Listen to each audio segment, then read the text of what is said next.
Hey kiddos, your pal Mr. Face here with a new video for you.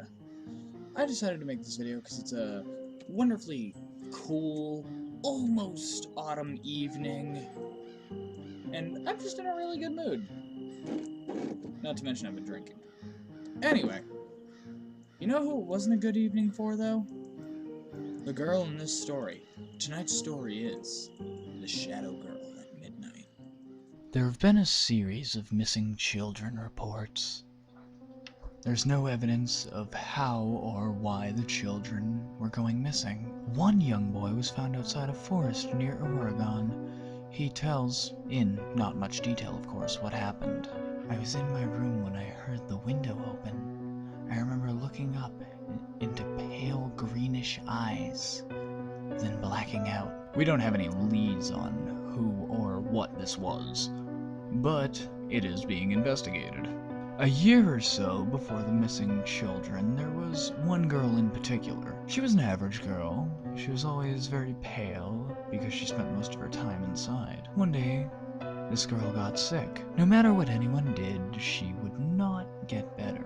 One day it all stopped. The girl had passed and was now in a better place.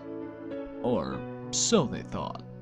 3 weeks later, after the funeral, there was a bunch of weird things happening in the house. The youngest girl was awake late at night. She kept saying she saw something in her room with her, but her parents didn't believe her. They turned off the light and went back to bed. Just before the girl fell asleep, she felt someone looking at her. She looked around the room and saw another girl, though this girl was a great deal taller than her and hidden in shadow. Greenish eyes, very pale skin, long brown hair, a gray jacket, blue sweatpants, and red shoes. She couldn't take her eyes off the girl. She looked exactly like her sister did.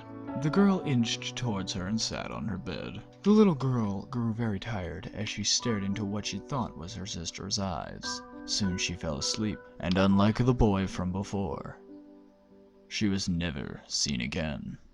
If you have any information regarding this case, please contact your local police department.